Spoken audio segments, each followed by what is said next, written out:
The views and opinions expressed in this podcast are those of the individual guests.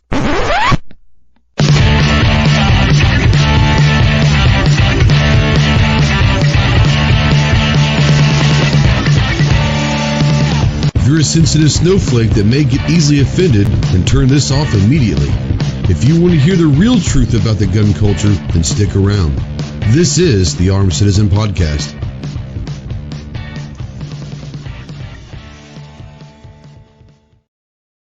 What is going on, my Go Squad? Welcome to the Armed Citizen Podcast Live. This is episode number 206.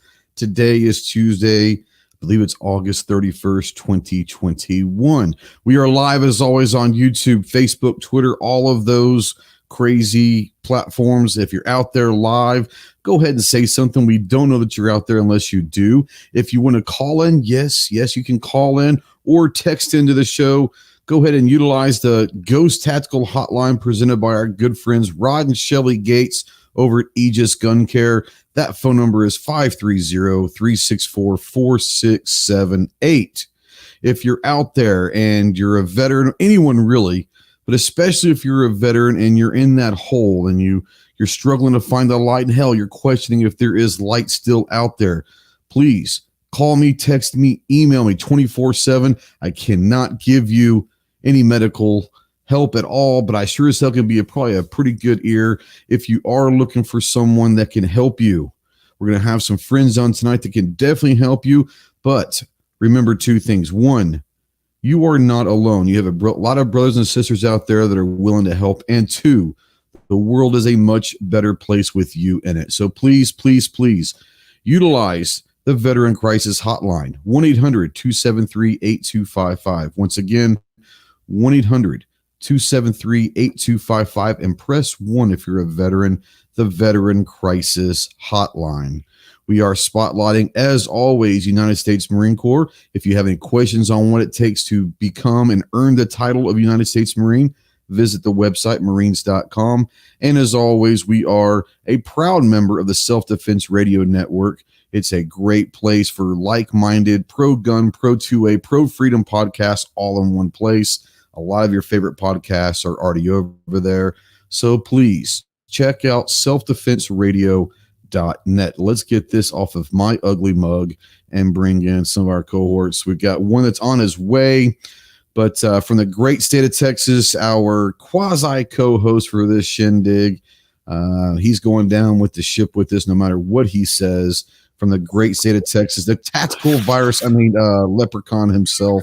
Speaking of viruses, how you doing there, buddy? I know, right? Yeah. Just call me Clover Tac 19, I guess, at this point, right? Clover 19, that's right. Yeah, not confirmed, but definitely having some issues, aren't you? The only reason I think it's not confirmed is I just haven't gotten a test. Right. At this point, I think that's the only reason. And I don't think there is a reason with circumstances, and let's just say, I don't want to give away all my personal life, but circumstances and other things. There's not really any reason to get one because it's pretty obvious. No, it is pretty obvious, yeah. Before we say hello to our friends, I do want to send a shout out. Mandatory carry out there. This is a $6 super chat. It says, early in case I can't make it home in time. Keep fighting. Ghost Fix said she'd tune in. Appreciate you, brother. We do not ask for, nor do we encourage super chats, but just know that every dollar you guys spend on super chats go to our brothers and sisters downrange overseas, our troops over there. So before we go, I do want to send a heartfelt message out to the families and friends of 11 Marines, 1 sailor, and 1 soldier that were needlessly and senselessly murdered in Kabul last week.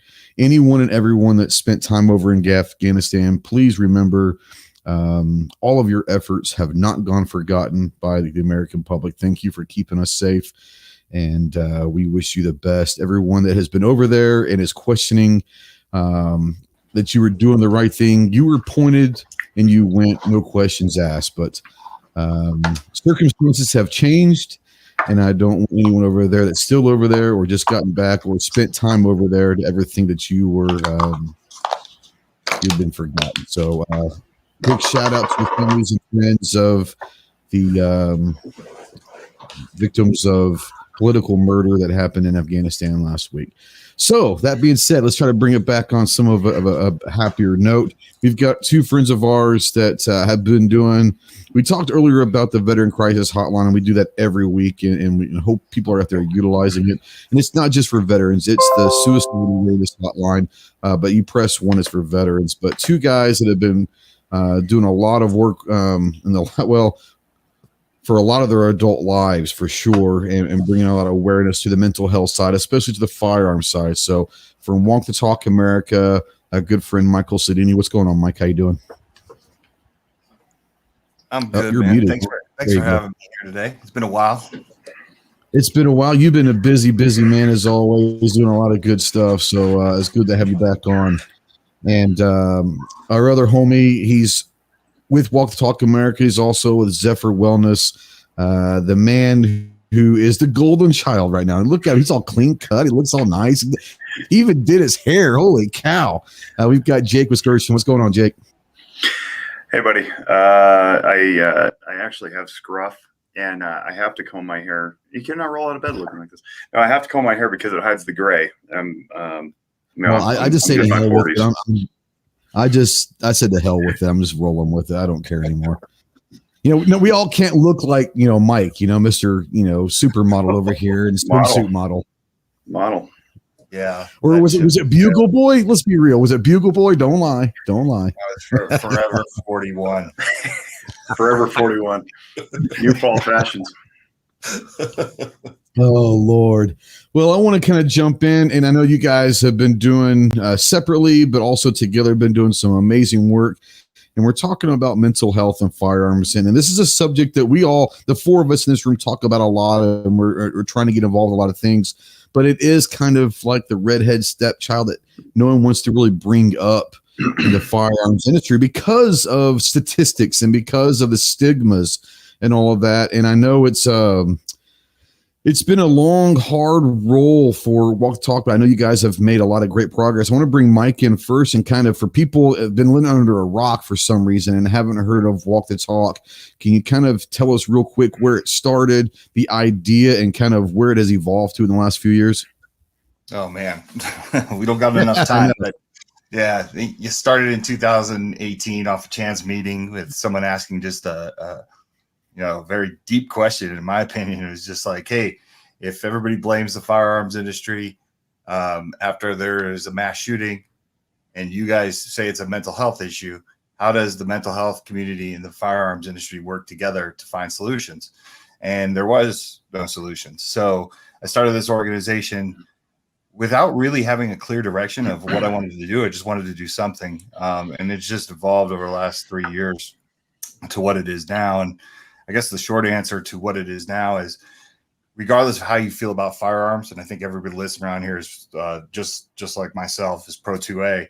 But even if you're, on the fence about firearms or maybe even anti-firearm, this is an organization where you could say, I like these guys because they're actually doing something. When you see tragedy and everyone always says, we need to do something, and nobody knows what that something is. Well, we're that something. Right? We're the alternative to legislation and absolutely doing nothing. Right. So we're in the middle there. So that's what Walk Talk America is. We do our best to get people the help they need when they're in a time of crisis without fear of consequence. And we educate. I mean, that's what we do. Yeah. I remember a few years ago when we first met, and we were having a discussion. And something you said back then has stuck with me this whole time, because I think it's a wonderful thing. You said, people every day talk about the cold, the average everyday cold, or putting a seatbelt on. People talk about that, and it's just everyday talk, and no one thinks about it. And your goal at one point was, we should be able to talk about mental health and mental illness in our own community as if we were talking about a common cold, not putting it down, but saying we should be, I don't know how we use that thing. We should be okay with it enough to say, hey, we don't have to avoid this topic. It's part of who we are as a society, and then we'll be able to talk about it without feeling nervous. And I think that with you and Jake and the rest of the board members of Walk the Talk, you got Pincus and you got Collins, you got a bunch of great people. I think maybe it's Katie now part of it. I think, I'm not sure, but there's a lot of great people that are involved with Walk the Talk America that, even though they're not maybe officially involved, that do push it. And I think that you guys have made a lot of strides. And I don't know if you guys feel it from your side, but I remember where you were 3 years ago to now. You have definitely made the ripple in the pond, if you will. Let's bring in our other. Don't discredit what you and Clover have done for us as well. I feel like you guys. Well, I think you have a lot of people that believe in what you're doing, and I think that's where it comes. It's easy to get behind something that you see that you believe in yourself. People that have fought through it, and more importantly, you see the passion that you guys bring to the table, and you're saying, we're not just going to knock on the door, and if they don't answer, we're going to walk away. We're going to kick the door open, make you listen to us. And sometimes it sounds bad, but sometimes that's exactly how you have to play it. There are people that don't want to hear, they don't want to listen, they don't want to have the conversation, but after they do, they're like, you know what? Why haven't we been having this conversation for a lot longer? So the stigma is still out there. We have a long way to go, but thanks to you, it's definitely, at least in our community, in our industry, it's getting better. The next guy we're going to bring in is Jake. And Jake is a part of Walk the Talk America, but he's also a certified counselor with Zephyr Wellness, and he's been fighting the fight, not just in the firearm industry, but in life in general for a long time. So Jake, I want to bring you in and let people know your background and how you maybe have gotten involved with Walk the Talk and with Sadini. Thanks, Trey. First of all, I apologize for being a little late. I had Central Time in my head because that's where you live. I'm not on the ball. I'm not Trey on the box either, so it's all good. If Mike hadn't texted me, I'd be like, what do you mean? I've been an hour late. I really appreciate it, Trey. So brief history. I'm not big into verbal resumes, but people need to know background. So I'm a marriage and family therapist by trade, and I'm licensed here in Nevada. And it is Nevada for those of you who are in the East Coast, not Nevada. There's no H, there's no W. It's Nevada. I own a company called Zephyr Wellness. We do outpatient counseling. Got a couple of locations here in Northern Nevada, in the Reno Sparks area where I live. It's also not near Vegas. Mike's in Vegas. It's about 6.5 hour drive. And we do a lot of things. I wear a lot of hats in my community, but specific to this conversation, I've been a lifelong gun owner. I was never part of the culture until I joined up with Mike and WTTA. But I was raised in a family full of cops. I do have an uncle who killed himself by firearm back in 1985. I was 7 years old. And so I'm impacted by this, but I have a good friend who I've known since my early college days, who's the general manager of a local range and retail store here called Reno Guns and Range. His name's Jordan Slotnick, and his mom owns it, and they're the premier place to go around here. And he and I have been talking for a long time about how we intersect these two professions. And then one day he texted me, this is early 2019, he says, "Hey, have you heard of Walk the Talk America?" I said, "No." So I looked up them, and I put them in air quotes because now everybody knows it was a one-man show with Mike running it. Yeah.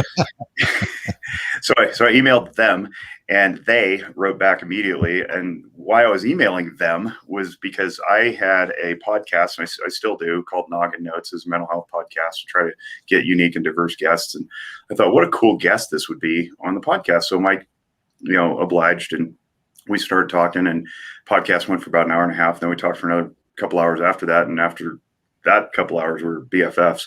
And I realized I was in a position where I could make some real actual change, because I've been on the fence about where to go with this thing. Being a lifelong gun owner and a concealed carry permit holder in Nevada, I was closeted, and after kicking it around a little bit, I realized I couldn't straddle the issue. I had to come out of the closet more or less as a gun owning clinician.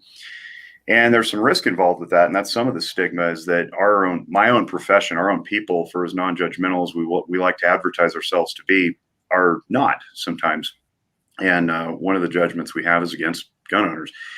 And I immediately started down the path of researching what this was and how it looks. And I happened to also be chairing my licensing board at the time. So for those of you who don't know, if you're in any sort of profession that, you know, needs a blessing from the state to do what you do, whether it's in contracting, construction, you know, psychotherapy, medicine, haircutting, you need a credential usually so that the state can reasonably certify to the public that you're possess the bare minimum competence to perform. So as comforting as that is to everybody, we like to achieve a little more than bare minimum. But I was chairing this licensing board, and that put me in touch with a lot of different colleagues across different professional stripes. So social workers and psychologists, drug alcohol counselors, that kind of thing. And I realized that there's an opportunity here to teach clinicians about firearms culture, and we could get continuing education credit for that. So when you renew your license, you need these number of hours of continuing education.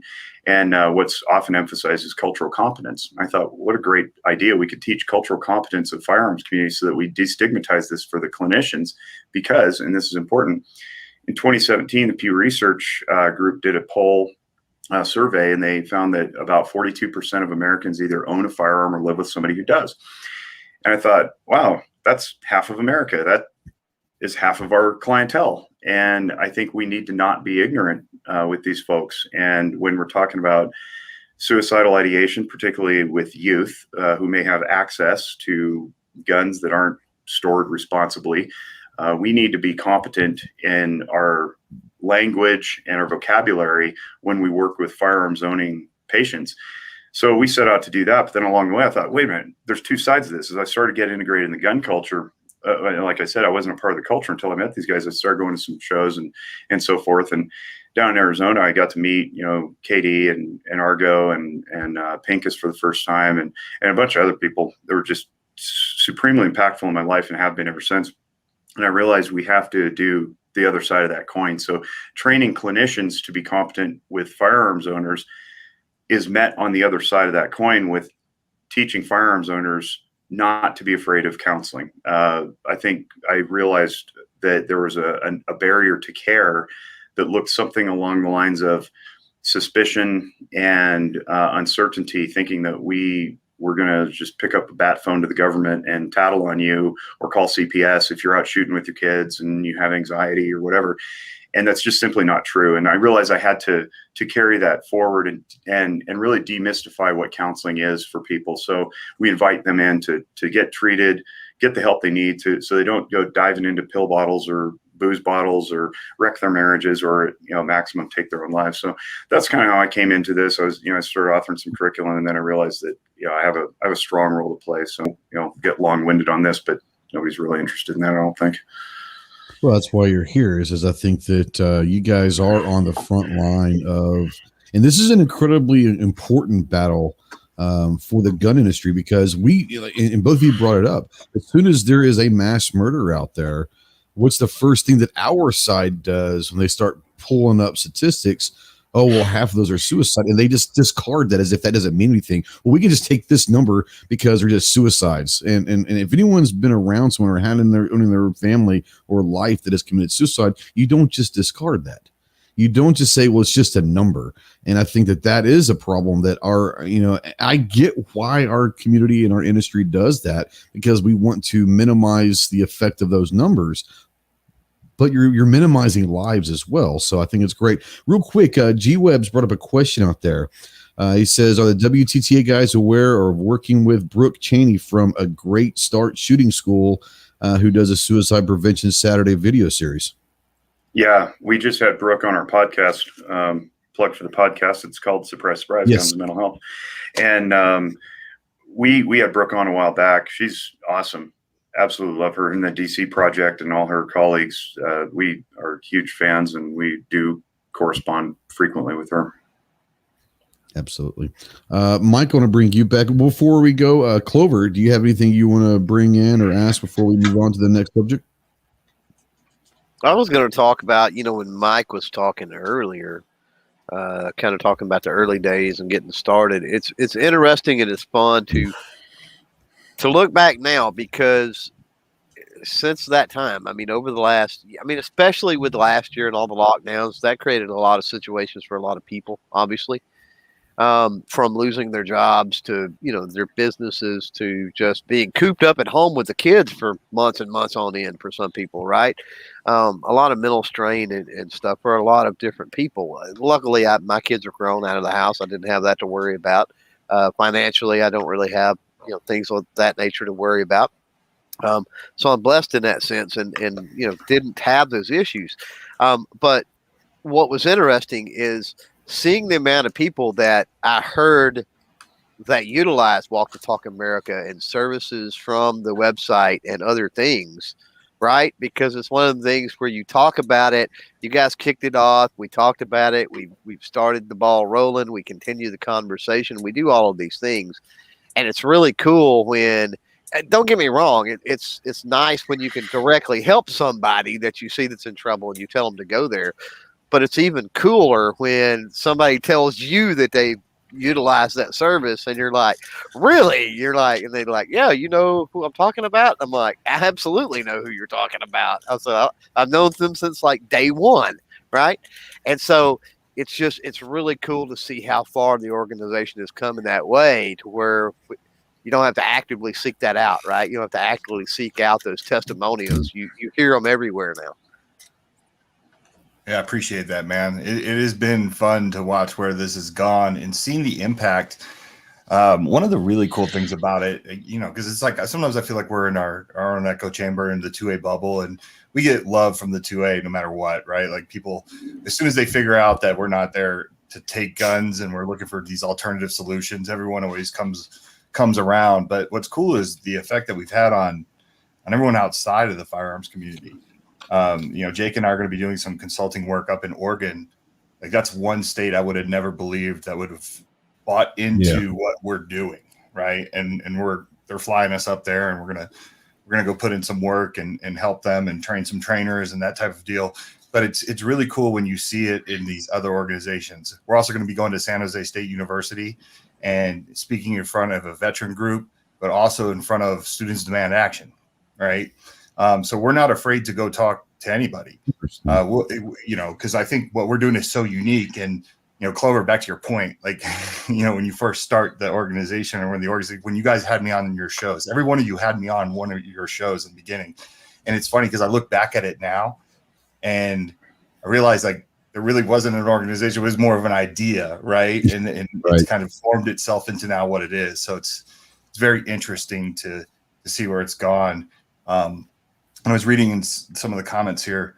I just kind of want to make the point that, when there's no drama, when there's no mass shooting, there still is a mass shooting every day, right? The number that we lose in suicide to firearm is more than any mass shooting you can imagine. So Jake and I live with a mass shooting every day. That's what drives us. We never forget about suicide by firearm. That's really the world we live in. And I think we need to do a better job of kind of shining light on that, because we don't need to use that number just as a defense in any kind of situation where people are trying to demonize us after a mass shooting. We need to get that number down, period, so we can be left the hell alone. And they need to see that we're working on it. And I think that's when other organizations or people out there that are on the left or maybe anti-gun or gun neutral, when they see that the firearms industry itself is coming forward and presenting these solutions, saying, look, we can't give you legislation, but we can, put this flyer in the box that helps people, take free and anonymous mental health screenings, such as like Arms Corps does. I know they're coming out with their ammo and they have the screening on the side of the box. Like these are all first steps to kind of cut people off and saying, we're taking care of it ourselves. I'll jump in real quick too. What Mike's talking about is a cultural change, and coming in sort of as an outsider, not being part of the tight knit community that the 2A culture has been. I am seeing this slow warming to the presentation. We're offering practical things like changing language. When you bring up safety, for example, to gun owners, they go, yeah, I'm safe. I got guns everywhere. It's like, yeah, but are you storing them responsibly, right? And so we're inviting a language change away from safe storage to responsible storage. And the definition of responsible is preventing unauthorized access. And that unauthorized access doesn't always mean time of crisis. It means your toddler poking through the couch cushions to find your, chambered pistol underneath the pillow or whatever. It's like, practice is something that Mike says all the time. He says, practice unlocking your quick access safe as often or more often than you do putting lead on target downrange. And I think that's brilliant. It's a very practical, easily implementable strategy that we can get out so that the culture starts changing. It doesn't have to be this big invitation to professional psychotherapy. In fact, I'm trying to work myself out of a job, but I'm trying to keep people out of my clinical office. I'm trying to keep people out of the agency, and giving them tools and resources. And I'm trying to teach people the same stuff I learned in graduate school so that they monitor their own emotional functioning, and they know when they're getting a little out of balance, and they can bring themselves back in. Not everybody needs to level up to walking into the counseling agency and filling out the paperwork and billing insurance and all that stuff. A lot of the stuff you can do on your own. I mean, somehow our humanity got here over the last 40,000 years of its current iteration. And my profession's only been around for about 100 years of that, 120 years maybe. So like, we need to check our own egos at the door and say, what can we do to get people well and healthy? I got a particular soapbox just because living in Nevada, we're dead last in behavioral health in the country, and we have been for many, many years. And I'm embarrassed. I'm a 5th generation Nevada, and I'm proud of my state. I love everything about it, except we lead in all the categories you don't want to suck at. And that's one of them. So I'm trying to, like, if my kids don't get bullied on the playground, I don't have to watch couples arguing in the aisles of the grocery store, then I'm living in a healthy community. I don't have to do this for a living. I'll go throw up drywall, or I'll, pick up trash, or, any number of things that generate an income to pay my rent. So my mission is long term. I want to set my sights on 20 years, not 2. I don't want to do this just so I can say that, we got some people, some screenings. Like, those don't do any good if you don't take action. So the practical elementary steps that we're inviting people to do is, I think, really important. Yeah, there is a question out there by Gunpowder I'm going to bring up, because it also talks about something that that we're all involved in. I was honored to be brought into a task force, if you will, a year or 2 ago with Mike and Jake with the Veterans Association, the Veteran Affairs Administration, and a lot of people, especially that are veterans, the VA is a 4-letter word. It's a nasty, nasty word. But these guys aren't just doing work with firearms; they're doing work with anyone that they can help. I know that Mike's gone to the White House and spoken with them about mental illness and mental health. It's not just about firearms. They have basically taken their whole lives right now and focusing on trying to get the mental health awareness of America out there. But Gunpowder Beauty out there says, with the chaos that's happening right now, with the struggle of a lot of military members are going through, what options are available to help these difficult times? There's a lot of options out there, but just let me tell you this right now. If you know a veteran out there, or even someone that's still active duty, that's going through problems, the biggest problem that I see, and I want to have Mike and Jake jump in as well, from what their experiences are. But from my experiences, which even just trying to get them to talk about mental health, is we're very proud, very ego-driven, very tough-minded people that don't want to admit that there's a weakness in our mind. And we've all been through it. Whether you're a veteran or not, everyone goes through times when we go through hell at some points of our lives. I think the biggest thing that most people need to do, which is the hardest step, is to say, I need help. And if you could get someone to say, I need help, or acknowledge the fact that they need help, then they just open themselves up to a whole new world of help and friends and getting better. Because I think a lot of people don't realize that this is going to be a long drawn out, but Gunpowder, a lot of people that are in veterans' shoes, if you've gone down range, we're going through a same routine. We wake up, we PT, we eat, we go on patrol, we come back, we work out, we eat, we PT, go to bed, wake up. And it's every day for 3 weeks to 9 months, whatever it is that you're over there. It's the same thing. So in theory, our time freezes, okay? Everything that we're doing, it's just the same routine. Why do we do routines? Because it's the way for us to mentally stay sharp and to forget the bullshit that we're going through. So we create these routines to keep it safe for us, to keep us normal for us, some reason for us to keep going on. What they don't realize, what veterans don't realize, when you go home, time's been frozen for that 9 months or a year or however long you're down range. Time did not freeze for your family, your friends, your loved ones, society back home. They have kids, they have jobs, they had to do everything that they were doing before you left, and it's now even harder because you were gone. But their time doesn't stand still, and they want to find out what exactly went on with you while you were gone. And you're saying, I don't want to talk about it. For you, you're trying to protect them. I get that. But I promise you, the only way that you're truly going to get better is by letting your loved ones in. They have to understand where you're coming from. They have to know what you went through so that they can be there for you. So for me, Gunpowder Beat, I'd say for veterans, the first step they have to take is to say, I can't do this by myself, and I need someone to talk to. So I want to bring in Jake and Mike and say, with your time working, and obviously our industry, just alone, our industry is filled with a lot of veterans, but just in life in general, you guys have talked to a lot of veteran associations, probably worked with some. What would you say? What are some of the options possibly for veterans out there that may not know that there's help? So I see that Clover's weighing in. He wants to address it. So I want to defer to him, and then I'll pick that up. That's a different subject than the veteran thing. Go ahead. Never mind. Yeah, this is gonna be in for the next one. Yeah. Okay. So I'm going to drop this into our little private chat there. You can send that link out if you want, Trey. Absolutely. The way I hit this is it is hard. It's hard for dudes. And I say this every time I teach. I teach emotional functioning all over the place, all different groups and demographics and professions.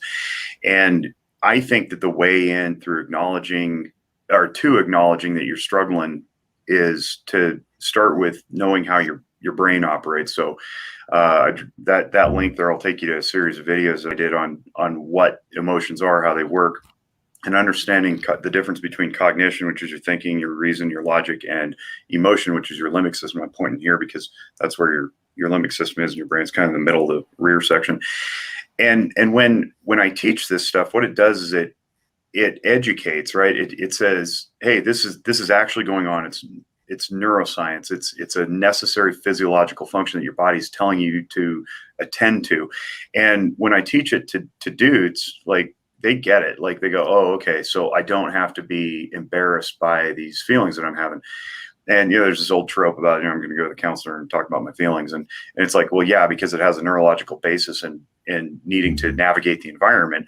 So that's one great way to do it, is just become self-aware of what your body's trying to tell you. And the other thing that I say specifically to veterans, and I ripped this off from my clinical director, Jesse, who had a patient one time who is a veteran. And he said, he got the same instruction from Jesse. Jesse taught this to him. He goes, I realized that if we're on a ruck and I turn my ankle and I don't tell anybody, I become a liability to the entire group that I'm walking with.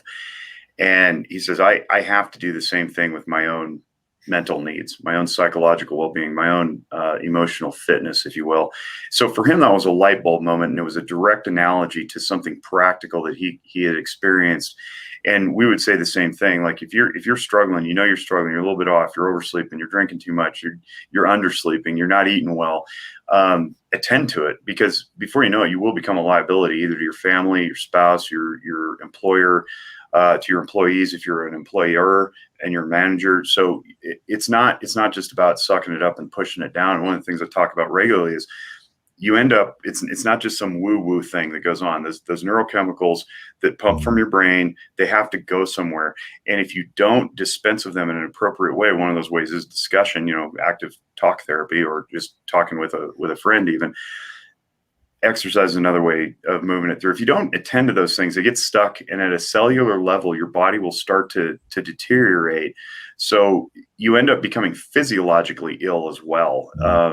And that can manifest over time into these mystery ailments like, back pain and joint aches and fibromyalgia and migraine headaches and all sorts of things that medical doctors go, I don't know, all your tests come back fine. You check out, okay, I don't know what to tell you. It's probably emotional. So those are the two aspects, like learn your emotions and then acknowledge when you're starting to become a liability to everybody else. You're putting other people at risk, not just yourself.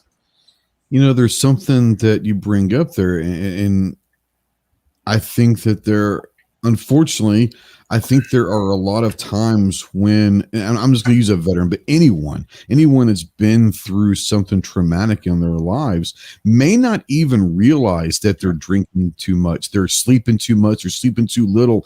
They mentally, because let's be real, it is an illness, it is a disease, and there are things that they may not know that they are doing. They may not realize that their personality is completely different than it used to be last week or last month or last year. If you're in that situation and you notice someone that has dramatically changed their lifestyle and all that, Jake, I want to ask you this. From someone that is a loved one of someone that could be having some mental health issues, how do we approach them to encourage them to seek help without feeling like they're less of a person? Oh, I guess back to the original topic of the quote unquote stigma. And I hate using that word because it's overused and it's lost a little bit of meaning. But we have to turn it into not just an acceptable discussion, but one that's necessary. And we have to empower people to know how to ask questions. And the best way to do it, I mean, I know no other way. I just kick open the door and walk right in. I'm the same way. I just say, hey man, you seem a little off lately. Like that's all it has to be. We're not training people to be in, junior clinicians going diagnosing people. Please don't do that. Just say, hey, I'm noticing that this change, and I don't speculate as to what it is, because that could arise defensiveness in the person as well. Just say, hey, I care about you. It looks like the departure from what I knew you to be. What's going on? And then shut up and listen. like as one of my professors used to say, catch a bubble. Like. Yep. And then sit on it. And it's amazing what will come when you just simply acknowledge from a place of love and compassion that you care and that you notice. Because a lot of times people just don't even think they're on anybody else's radar. And then the people who are observing it get that weird, like, I don't know how to deal with this. Just ask. And that's the best way to do it. And then we got to be comfortable, with the answer that comes out of their mouth too. Well, that's true. That's a whole nother discussion and all that. But yeah, it's just one of those things. I think that there are a lot of things that we all have to recognize. We have to recognize when we see a personality change from someone that we love or know, or at least know and care about. And then the also thing is if someone's telling us that, hey, something seems different, don't automatically throw that defensive shield up. Ask yourself, man, and talk. Be okay to talk about that. That's the only way things are going to happen. Once again, they're not asking that because they hate you. They're asking because they love you and they want to see you get better. So if you're out there and you are struggling, first of all, you don't know me from Adam out there, guys. Call me, text me, email me. Like I said, you're going to have people out there that are willing to help. I'm in several veteran groups on Facebook, and it was disturbing. About 2 weeks ago, post comes up and it kind of flags, and it said, please, I need someone to call me, preferably a Marine. And by the time I caught it like 6 minutes after he posted it, by the time I sent him a message saying, here's my phone number, call me 24/7. There were like 18 other people saying, here's my phone number, call me. So it was really awesome to see, there is a group out there, and it's just people that have either been there, done that, or know someone that are willing to help.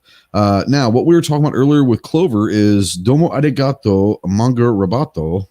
Love the name, by the way. It says every firearm that they bought in a box, they get a joint NRA flyer. Is it viable or even desirable to do that for mental health outreach? And the answer is absolutely. It's already started a while ago. I'll let Mike bring it out. Obviously, Clover wants to chime in on this, but yeah, guys, talk about the flyers that either some of the manufacturers are putting in. I know that Clover has taken some and gotten them to his local gun shop, has put them in there. So there's all sorts of initiatives going on, but Mike, I want to let you bring it up first and talk about what you try to do with the industry side of things. Yeah, so we do have some manufacturers that are putting, we have everything from safe manufacturers to firearms manufacturers to even ammo. Accessories. Scopes. But basically, it's our mental health flyer. It leads to our screenings, it's got you can use it different ways. So you can have it in your firearm shop. You can use it as a trainer. But what we're really trying to do with this, because they're free and anonymous, it leads to our website. There's about 13 different screenings on there. Once again, free and anonymous. Those are important for gun owners. And you can go and just kind of see where you're at. It's a screening. It's not going to change the world, but anecdotally, I have plenty of stories where people have said, I went on there, I didn't like what I saw, and now I'm seeking help, and thank you. So, those are the things that really keep you going when you kind of see them. Like I said, it's anecdotal, but it's still important, and it still shows you that it is effective. Because when I first started this, sometimes, I was skeptical of these things. Do these things change lives? Yeah, absolutely they can, and you don't need to be in crisis to take a screening and see where you're at. You can be perfectly normal and just go through and take them. That's part of the culture change I'm talking about. I'm sorry, Trey. The part of the culture change I'm talking about is it's part of the culture when you buy a new gun and you open it up and there's all the warranty information and whatnot. It's like, review our product, or, if you buy a foregrip or something, it's perfectly normal to solicit somebody to join a membership in your organization, right? It needs to become perfectly normal and encouraged to attend to your well-being. And, I'm glad the gun websites dropped in there, because it's not just manufacturers, it's the retailers and the wholesalers that we could be. I've recently been buying ammo like everybody else has, because we're afraid prices are going to spike again. And I'm ordering from all over the country, and every single box that arrives, it's got some stuff packed in there, right? I'm like, this is a perfect opportunity to throw in things like, like the bracelets that we wear. It says, it's got the website, it says take a free and anonymous mental health screening today. And, the flyers that Mike's talking about, or just, in their packaging, they can print it on the side like ArmsCorps does. So if you guys in the listening audience have connections to those types of people, we would love, love, love to hear about that, so we can reach out and make contact. And, mag carriers and, all sorts of anything that you can think of that would go with the gun community, including outdoors products. I mean, targets and throwers and all sorts of things. We throw it in everything. And the more we get out there, the more normalized it becomes. Yeah. I put the website, the WTTA, it's a resources tab.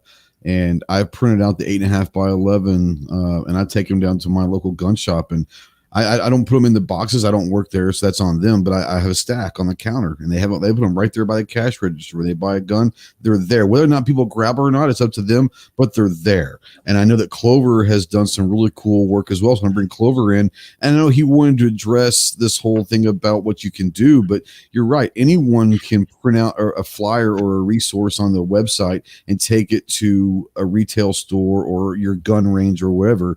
But I wanted to bring you in, Clover. I know that this is something that you've been doing for a while. Yeah. First, I want to address the website. I mean, there's a lot of talk about the screenings, which are great. Mm-hmm. Probably the marquee thing of of Walk Talk America is the screenings. I get it, but don't discount. There's a section there that's like resources we love or something along that lines, and talk about going above and beyond and getting other opinions, and the podcasts are there, like Jake's podcast, and various other things for you to maybe learn more about your mental health, right? Like, I'm really big on self-awareness. I'm not a therapist or anything like that, but here's the thing. I heard this once before. People talk about, in order to practice medicine on somebody else, yes, you need to go through school and you need to get a license and you need all that. But all of the information that is taught to those people that become doctors is readily available for everybody to learn. And for you to learn that, so you have a better understanding, not just of your physical well-being, but your mental well-being, there's nothing wrong with that. So utilize those resources, and you can be better prepared to maybe identify problems with somebody else, or more importantly, at least I think, identify issues going on with yourself before it becomes overwhelming. Now that out of the way, talking about the flyers. Yeah. So what Walk the Talk America has done so far with going to the manufacturers and stuff like that, it's wonderful. It's great. What we can do as individuals, I think is better, even though what they're doing is great, because while they're not going to be able to get in a perfect world, we hope that one day it happens. They're not going to be able to get every industry manufacturer to stuff those into their product. Let's be honest. But if we take the time to print these off or download that PDF of the flyer, and we go to our local gun shops, which I have several here in Texas, every single gun, new, used, doesn't matter if they bought it off Gun Broker and had it transferred there, doesn't matter. Every single firearm that goes through those gun shops gets one of those flyers. It doesn't matter the make, the manufacturer, or if it's a week old or if it's 100 years old, it gets one. And that's something we can all do, which collectively across the nation, think about that with gun shops. And then also think of the people that affects, the people that helps. Think about the reach, right, that you get with that. And that's something that Mike and Jake and the other ones, they can worry about more of the core fundamentals with the trainings and the other things, right? And they don't have to worry as much about the reach aspect of things. That's something I think that we can, on a voluntary basis, as people out here that care about our fellow man, take it upon ourselves to visit a couple of gun shops and make that happen. Yeah, and it comes from a trusted source too, right? Like, you're like, hey, I'm the dude you see every day in here, picking at packages on the shelf, trying 100%. To figure out what I want to buy next. Oh, by the way, if it's okay with me, it's probably okay with you. The word of mouth is always the best generator of sales, so you're going to go to the restaurant you trust your cousin to tell you is good, and you're going to put the flyer in your store that you trust your patrons have endorsed. Yep. Yeah, 100%. Sure. And I think a lot of it comes down to, and going back to the website, we've talked about it, touched on it earlier, but one thing that Clover brought in is I think where the resources are great is, once again, if you're having issues and you have gone to this website, that's the first step to begin with, is finding the resource to try to help you. But I think a lot of it comes down to is the normal population of society don't know maybe how to identify someone that is struggling, and these resources, like Clover and Mike and Jake have all said, are just as important to someone that isn't having mental crisis, because maybe they can break it off early because they recognize one of their loved ones is having some issues, they're having a break, and they're able to acknowledge it and get help before it gets worse. But I think that that's just important. It's not just for people that have had mental illness. It's something that the loved ones and the families can go, because they're a part of this journey as well. And if you don't think that families aren't involved with someone that's having mental health crisis, you're absolutely wrong. They typically take the brunt of it. Not by any fault to anyone else. It's just that's the way it happens. So being able to recognize and acknowledge all of this stuff is a huge thing. I want to bring Mike in and say, 3 years ago, a little over 3 years ago, you had this idea in, I think, New Orleans or something like that, where you had your initial meeting and had this wonderful idea. Can you kind of take us through where you were 3 years ago? Because at the time you were still literally in the industry, owning an importer, but where you saw 3 years ago, where you wanted Walk the Talk America to be versus where it is now, the different roads it might have taken, or how different is it evolved that you thought it might, or you wanted it to? Well, the one is completely different, but the one thing that I guess stayed the same was my desire to have an organization that, once again, didn't matter what side of the fence you fell on, even if you're like, I just don't like guns, but I like these guys, I like what they're doing. That's what I always wanted, and that's what I got. So, and I brought the right team with me, guys like Jake and things like that. But, I wanted to be able to create a space where people were comfortable talking to us and people wanted us to come talk to them. Not that I need I always say this, I need the staunch, like, I'm not giving an inch, probably from my cold dead hands. Like, I need that guy right next to me, but I have a different approach. We have a different approach of everything we do. Right. And that's the thing, is like, everything's going to battle itself out in courts eventually, when it comes to that. But what we're going to do in the meantime is just knock down and get some of these wins what I didn't expect is for us to be able to get organizations that kind of have a different opinion on things, but they're allies. They're not the perfect allies, but we have overlapping interests. So now every time that we read a bill and it stigmatizes mental health and it's anti-gun, and we're able to go to our contacts at different organizations and say, hey, everything you taught us and told us, this doesn't seem like it's lining up right. And then they go out and fight it for us and get it shot down. So like that is that old saying, the enemy of my enemy is my friend. Well, if the true enemy is mental illness, then anyone that's in that realm of capacity of doing work to fight that is our friend. And I know that you've had some interesting meetings and conversations. You've been asked to come to speak at some places that on paper were probably, I don't know if they're going to take me or not. And then you've ended up being great friends and allies with these organizations that are helping, because ultimately you take the firearm aspect out of the message and we're talking about the same thing. And so whether or not they agree with the firearm side, they don't need to worry about that. They don't have to fight that fight. You're there to fight that fight. And I think that's been a cool thing. Yeah, they definitely, one of the things that I will say is like, if you want to save lives, if that's really what you care about, and regardless on what side of the fence, you always have these people. I just want to save lives. I just want to save lives. We say it, they say it, right? If you really want to save lives, then you'll figure out solutions. If you don't, then you're going to tip your hand and you're going to get exposed.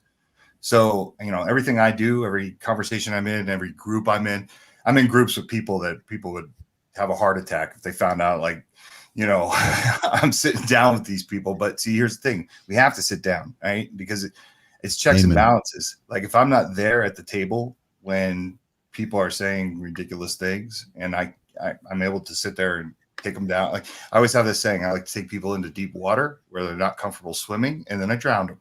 And I know that sounds a little funny, but that's really what it is, right? Because everything that I look at, when I look at it from gun laws, right? I always look at it from a perspective of how racist is it and how elitist is it, right? And a lot of these people think that they're doing something good by writing these laws, and they overlook these certain aspects to it. And if I'm not there at the table for when they do it, I can't call them out on it. So that's the one thing I just, I never expected when I first started the organization. And you ask, where are we now? I never would have thought that so many people would be calling the organization, calling guys like Jake, calling me saying, hey, we need you to come down here and talk, or we need to sit down and talk about this, or we need you to review this. We need you to come to the White House and explain some of the stuff, it happened. You were invited to the White House and you actually had to, which is like a cool thing. You had to explain some of the gun myths in the White House. That must have been surreal, Yeah, well, one of the best parts about that was, I got to finish my speech with, hey, look, the gun industry can help you. They can help you save lives, but you have to stop demonizing us.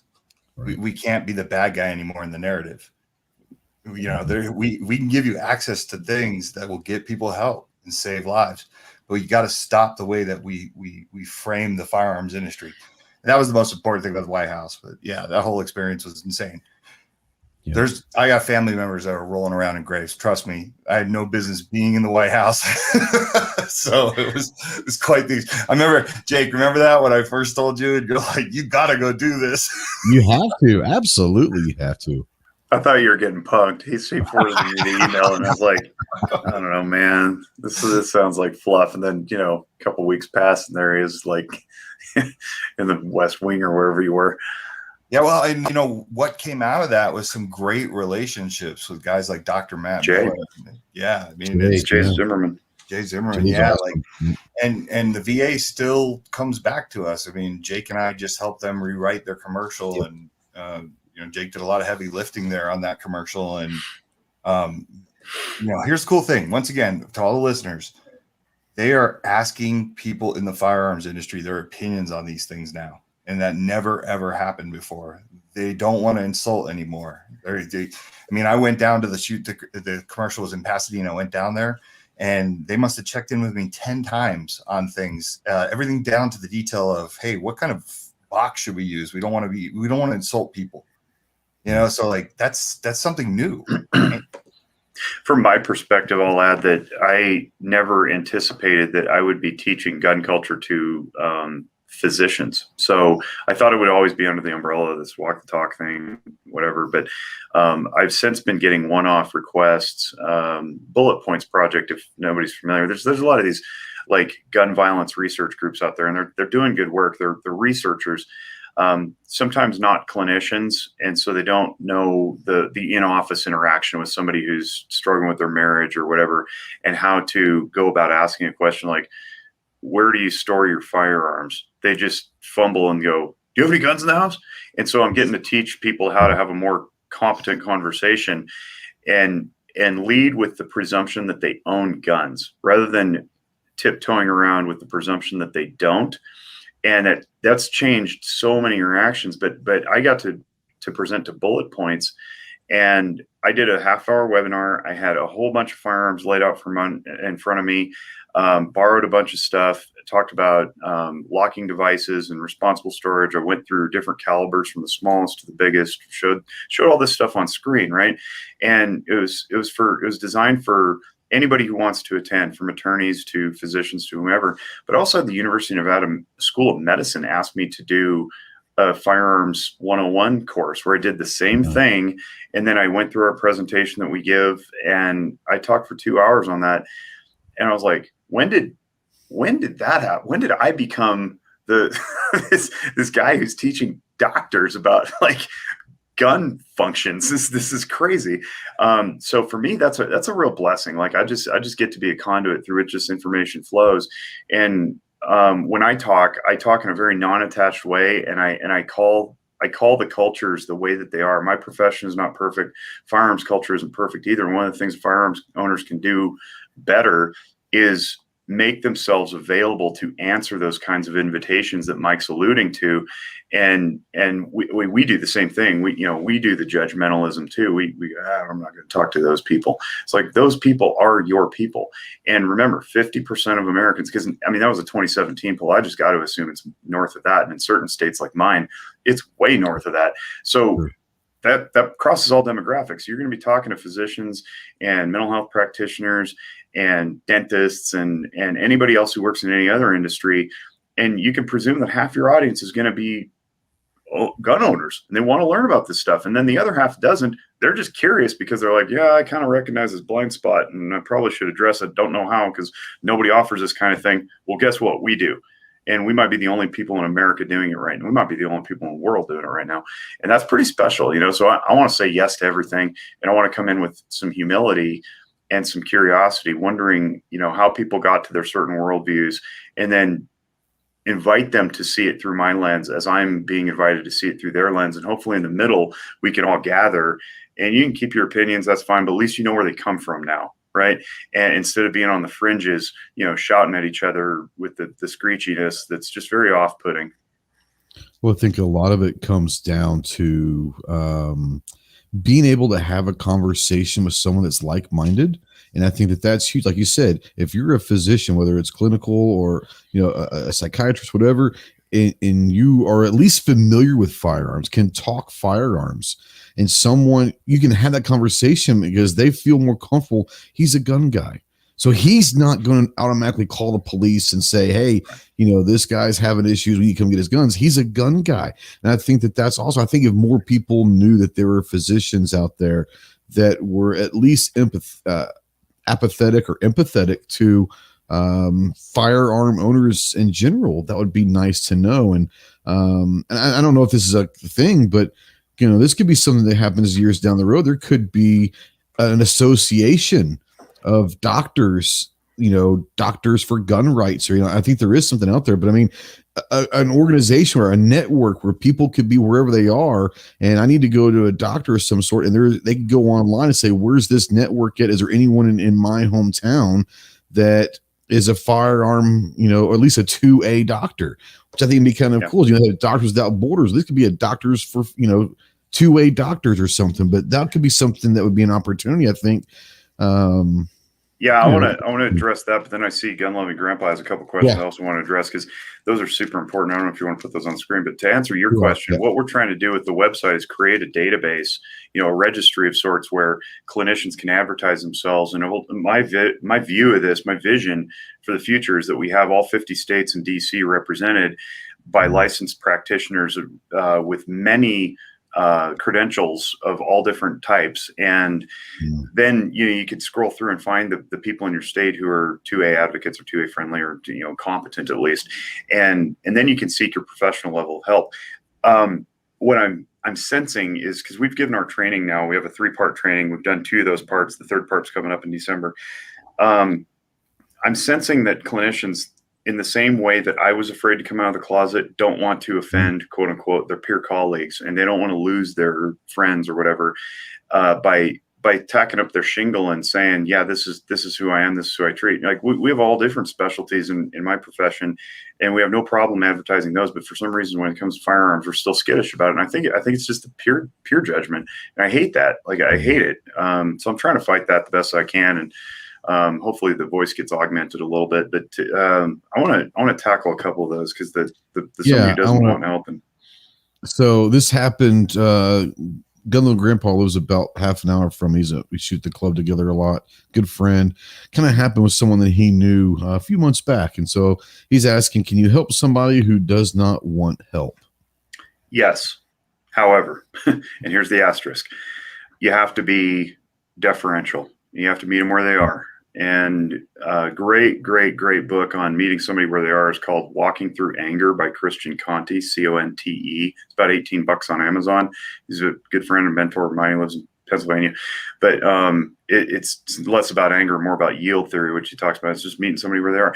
But I want to go through the stages of change real quick, because I find that most people find this interesting. So in any time you want to make change, you have to go through these stages, and they're hierarchical for the most part. You have to go through one to get to the next, and so forth. And the first stage at the bottom is called pre-contemplation. You're not even aware there's a problem, right? So awareness is a big thing, and Clover touched on that. To bring awareness to somebody, to move them from pre-contemplation to contemplation, which is the next step up, where contemplation is like you're like, I think I might need to make some change. Preparation to action to maintenance. You have to ask specific questions, and I'll just define the stages real quick, and then I'll say the miracle question that gets it done. So preparation is above contemplation, when you're like, okay, I need to make change. Action is when you've made the change, and then maintenance is when you maintain it. So there's something called, we could loosely call it relapse in there, that kind of circles you back down to one of the other stages maybe. And then I would even insert below pre-contemplation is denial, right? If you're willfully denying that you have a problem, you're still in pre-contemplation, but it's a little bit more aggressive, right? So you want to circumvent the fight or flight reflex. You want to circumvent their defensiveness. And a great way to do that is the following: I wonder. And you don't ask it as a smart aleck, condescending way in a bad tone of voice that puts them off. But you go, yeah, I wonder if you're living your best life right now. I wonder if this is really how you want to be. I wonder if you're truly at peace. I wonder if maybe it's time for you to make a change somewhere. Very casually, very innocently, but again, full of love and compassion, not condescending. And you go, I wonder if maybe it's time to think about making some change. And one of the examples I use, like if you poop your pants, pre-contemplation is you poop your pants and everybody else can smell it, and they're like, hey, where's that smell coming from? And you're like, it's not me. And then they get a little closer, and like, I think it's you. In fact, I'm seeing some brown and trickling down the inside of your inseam there. And then you move from pre-contemplation to contemplation, go, well, maybe I need to make a change. And then preparation is like, I think I need to change my pants.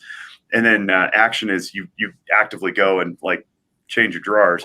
And then maintenance is you're clean, right? So, but so people can sit in pre-contemplation for a long time, especially if they practice whatever habit they've been doing for a long time. Some people like sitting in their own poop, and they're, it's comfortable and it's theirs and it's warm and they know it really well. And everybody else is like, dude, you look miserable. Now you got a rash, and like maybe we need to talk about changing your pants. So you can't come barging in and be like, hey, I'm effort change your pants. You're stinking up the room. No, you're not going to get an audience that way. You got to meet them where they are. And then the other one is a great question too. The fear of guts thing. Before we go to this one, I want to bring Clover in, and Clover, do you have anything you want to add or ask right now? Well, I mean, I agree with what Jake's saying there, and I like the way he mentioned and brought in the relapse. I guess my question to that would be, in that hierarchical thing, is there anything above maintenance? That's a good one. Yeah, I don't know about that. You could certainly progress to teaching other people or modeling it or becoming a leader, because you never learn anything better than when you teach it to somebody else, right? So it's one thing to become good at something. It's something very different to start trickling that out into the community and helping others, because you yourself get so practiced at it that you become exceptional, and then there's very little chance for slipping back down that ladder. I teach emotional functioning. I know it like the back of my hand now, but I didn't at one point, and it got taught to me, and I kind of cognitively understood. I was like, yeah, I get this. But then I was compelled into teaching it at one point or another early on in my career, and then I really found some utility, and then I started extrapolating it out to other instances, and you can apply it elsewhere. So then it just became my thing. So 10 years later, here I am, and I'm like, well, I guess I'm an emotional functioning guy, and that's all I do. Like, I don't know that I can become unaware. There's an old phrase that says, once you become aware, you can no longer become unaware. I don't think I can ever become unaware of my emotions. That doesn't mean that I won't lash out at my children, for example, and yell at them out of anger, but I'm very quick to recognize it at least and pull myself back. So I would say beyond maintenance is, practice and then education. Almost. Yeah. I'm not trying to lump it in there, but in a 12-step program, becoming a sponsor or a mentor to the next person is a big part of that. And I think that is probably important. Once you've kind of mastered your demons, if you will, it's easier to spot and to help someone that's walked down. It's that old attitude. I use it all the time, is a guy's in the hole and he's yelling up there and say, hey, I've fallen in this hole. I can't get out. And a guy jumps in. He says, what the hell are you doing? He goes, now we're both stuck here. He goes, yeah, but I've been here before and I know the way out. And it's wonderful. That's great. Yeah. Well, I mean, you that was a good turn of phrase that you used, with mastering your demons, right? You didn't say that you had vanquished your demons, right? No. You mastered them. That means you're still living with those demons. You're just a master of those demons. In other words, whatever issue you at least confront them. And this is what kind of goes on. I've got certain things that I deal with constantly, but I'm aware of it. I know what causes it. I know how to deal with it. And so that's why I asked the question about maintenance, is because I know that I have it, and they're not major issues. Don't get me wrong. I mean, I'm blessed compared to the vast majority of the people, but it's a situation to where I feel as though I'm perpetually in that maintenance stage. Right. And I'm okay with that, but anything ever high, and I don't see myself as it's going to be literally, I've mastered my demons. I'm living with them. I'm the master of them, but it really doesn't get any better than that. It is what it is. But maybe acceptance of that is the next level, right? Sure. Yeah, there's so much I could talk about with relation to, depth of self and conscious and unconscious function. I mean, I could talk for an hour about that. It's amazing. You're absolutely right. Let's go to G-Webs, and he says, do you see any opportunity or strategy to challenge their fear of guns specifically? They will ignore a cigarette lighter, knife, and rope to complain the gun is unsafe. Is this something we can use? Mike's got a good response to that, but I want to give mine first, and then I can step out of the way. So I prefer not using the what about thing. There's a lot of whataboutism going on. That tends to elicit defensiveness, and then people get entrenched in their positions. What I prefer to do is lean right into the fear and go, hey, your fear is valid. Now, in the back of my mind, what I'm thinking is, your fear is probably not centered on, and this gets a little bit into the emotional functioning thing. Fear is one of the 10 core emotions that we all have. Fear is there to tell us that a threat or a danger is present. Okay. So it's possible that this person's got a negative history with firearms. Maybe they were threatened with it. Maybe one went off negligently. That's another word we want to start using more often, is negligent, not accident. Maybe they have a legitimate reason. but that reason has passed, right? So I want to keep that in my mind. The other thing I want to keep in mind is the vast overwhelming majority of people I've spoken with who are scared of guns are scared out of simple not knowing. It's ignorance, not willful ignorance, because those people tend not to be curious and they don't want to confront it. They're not sitting in the same room taking the training. You know what I mean? They're the ones who will never change their minds. So people who are in front of you having the fear and they're like, I just don't know. I'm afraid of guns. Lean into the fear and go, yeah, that's legitimate. It's probably because you're not knowledgeable about them. And if you think about anything that somebody's not knowledgeable about, the mystery of the uncertainty is scary. We like certainty. We as a species like knowing things. We like figuring things out, but especially in the West where we're driven so much by science, we love to have solutions, and medicine tells us that we don't need to be sick and then we'll get over it and then we won't die. And like there's all these things going on, these mentalities, but the fear of the unknown is a very powerful fear. And if we could just lean into that and go, I get it, validate that fear and say, yeah, I get it. These things can appear scary, especially based on what you may have seen through media and may misportrayals or inaccurate portrayals. And so we go, hey, and again, the invitation, meet them where they are. Hey, would you like me to show you about this? Were you interested in changing your mind? It's a long conversation. You can't have that 280 characters at a time over Twitter. You got to have a personal relationship. You got to have rapport with the person, and then invite them in and take some time. Invite them out to the range, and that's where I get. Is that something where this is a great transition? I was going to ask Mike, and historically, which have you found? Is it easier to get people to transition if you take them to the range, or at least ask if they'd be interested in going to the range?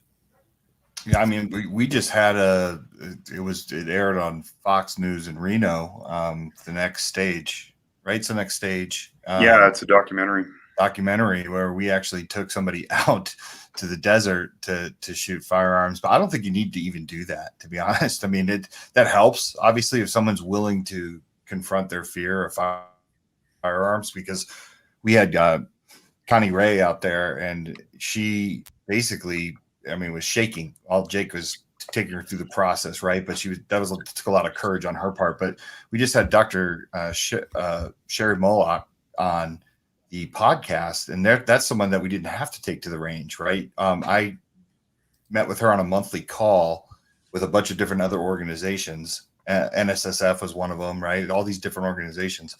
And she just started to sway her opinion about firearms and change it just from listening to guys like me and Rob Pincus talk about firearms and address firearms in a different way, because we're hitting it from all different angles, right? How it affects different cultures. So, I don't think it necessarily needs to be take somebody out to the range. If you can get them to do it, that is going to be a great way, because they're either going to walk out of there and say, like, I want to do this again, or at least they're going to change the way they feel about a firearm.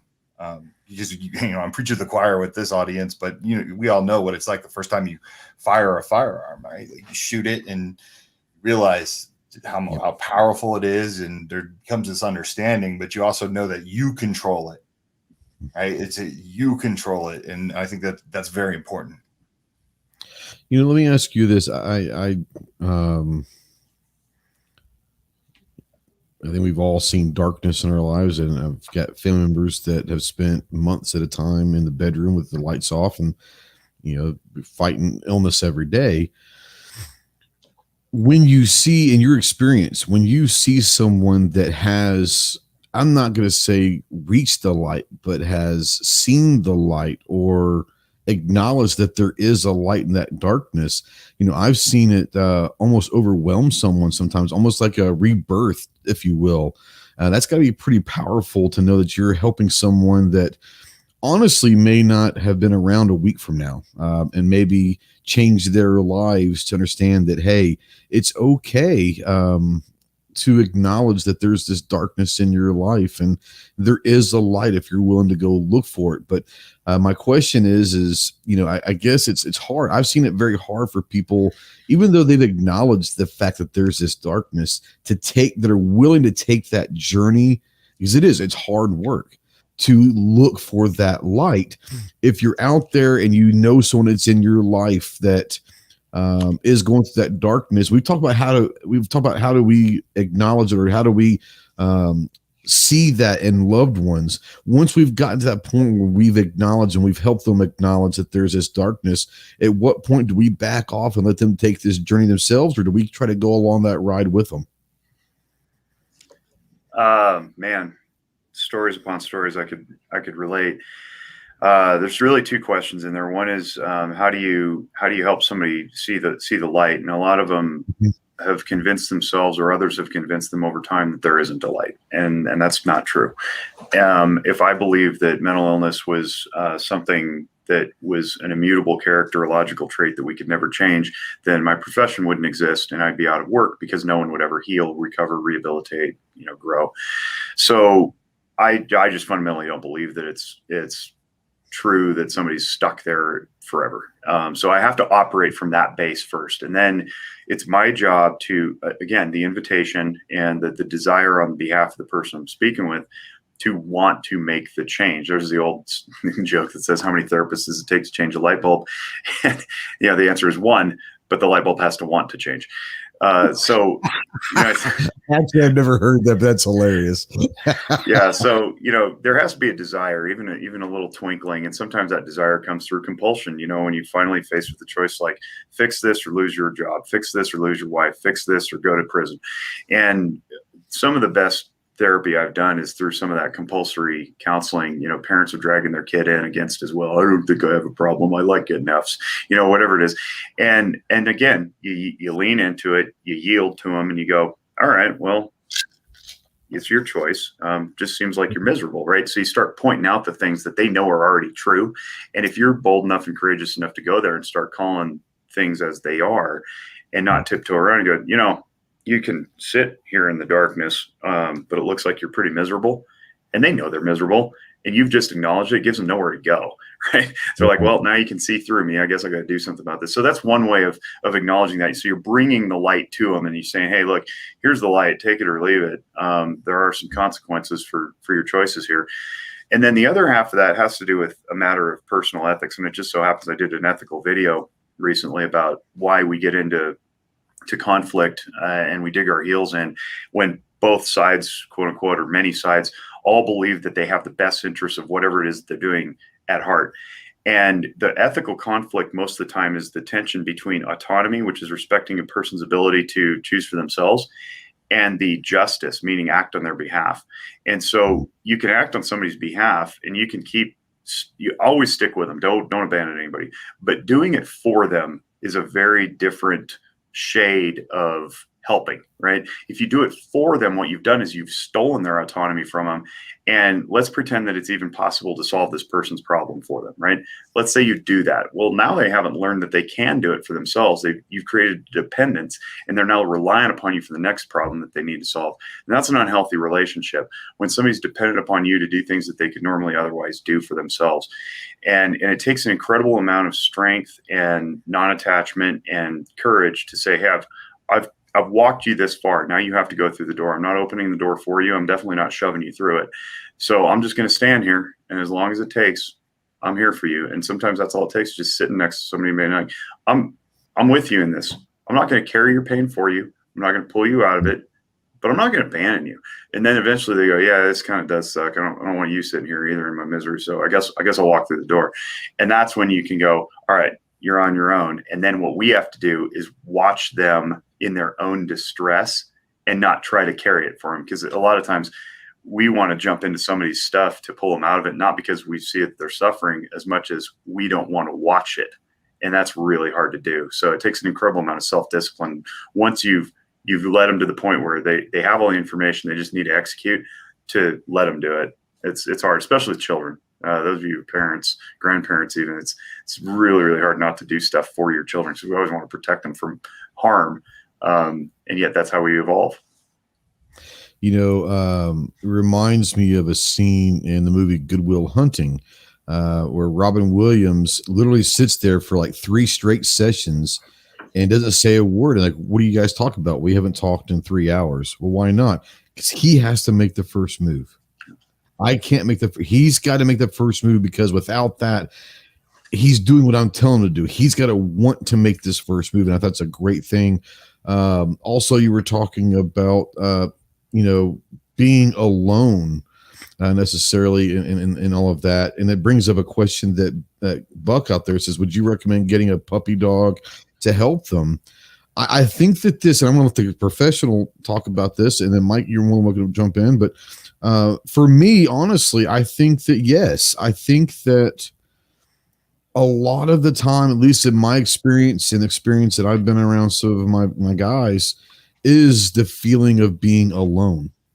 And if nothing else, they might not be able to talk to their wife or their dad, or their mom, their brother and sister.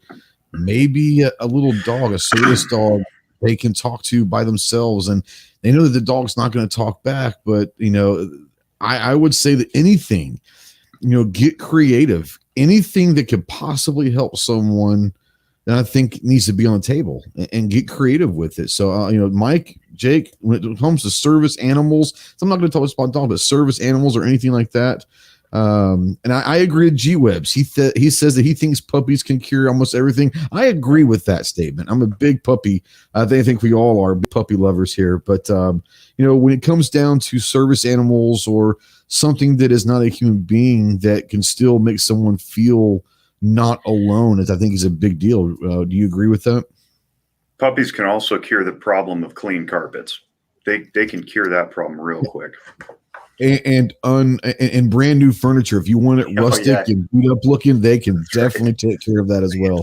Walls, they do a great job of that. I got 3 of them right now running around out there. But I will say this though, just back to your point. My wife, our puppies, our dogs, they give her, they fill a hole that I can't, and then my daughters can't. It's just, you could see it, the way she talks with them, the way that she goes to them, the way she'll lay down with them. So I think there's something to that for sure.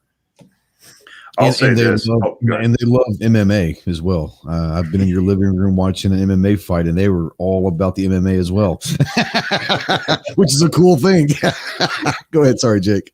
Little puppies putting each other in triangle holds. They were getting into it. They're like, oh, all right. Yeah. No, I'll say this. If it's working, keep doing it. But that holds attention too. If it's working to the point of destruction, you want to pay attention to that. And one other thing I wanted to chime in earlier and kind of slipped my mind was something you want to watch out for when we're talking about the change in people's behaviors or demeanors or whatnot. Some of that change can look like isolation, and it's not often the traditional type of isolation where you're sitting in the dark by yourself with the blinds shut. Isolation can look like avoidance in the form of too many extracurricular activities because you can't stand being at home.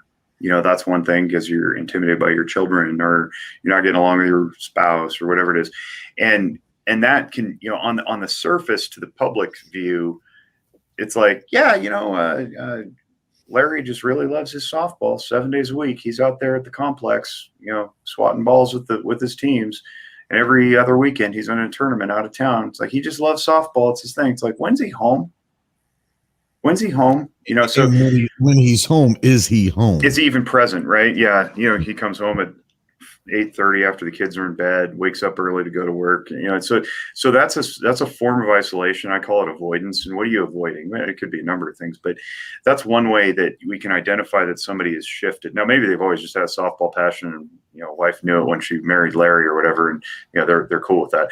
But if it's working, keep doing it. If it starts to become what I would call pathological or unhealthy, that's when it's time to reevaluate. Did you go from your scotch and a beer a night, which is not pathological, to 2 scotches and 3 beers a night, and you're oversleeping and showing up late to work in the morning? That might be cause for concern. So, ostensibly the person might say, no, it's just good. It just helps take the edge off. And then it's up to the person who's living with them to go, yeah, but 8 months ago you were doing 1 and 1. Now you're doing 3 and 2.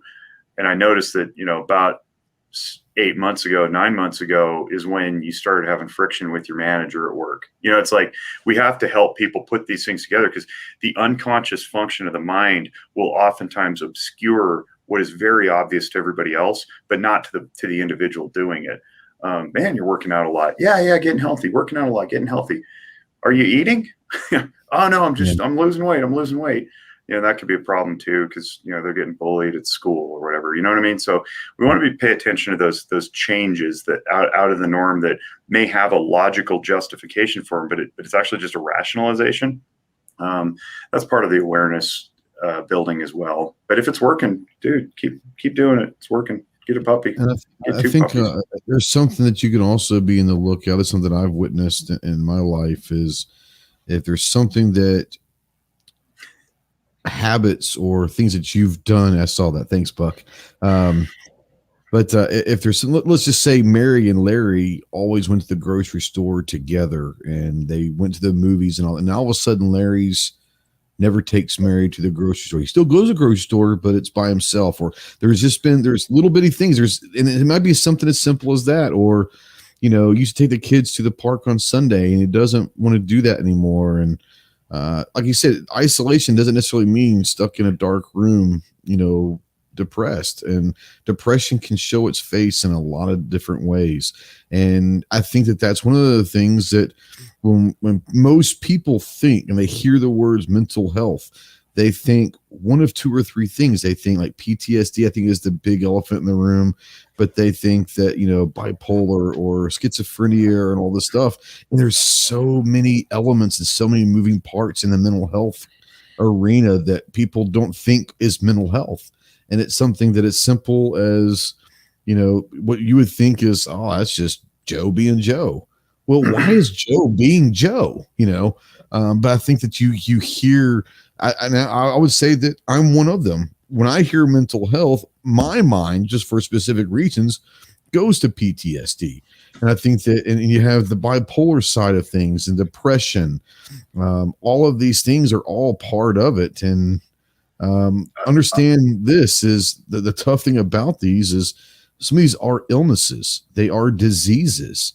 It's not something that's made up in their mind. It is sometimes it's a chemical thing that is made up. It's not just something that's, oh, I feel depressed. Well, sometimes it is a chemical thing that they are, having issues. So don't just think this person's just weak-minded. No, it's not necessarily that. Go ahead. Well, yeah, and I would argue that it 100% is a chemical, and you call it an imbalance. It's a little imprecise, but the idea is that yes, we have neurochemicals that flow through our brains that tell our brains to tell our bodies to do stuff. And if you get too much of it, you get stuck in that mode. Well, that's no longer an emotion; it becomes a mood. And if you have a bad mood, it's a mood disorder, and that becomes problematic. And so we're evaluating these things over time.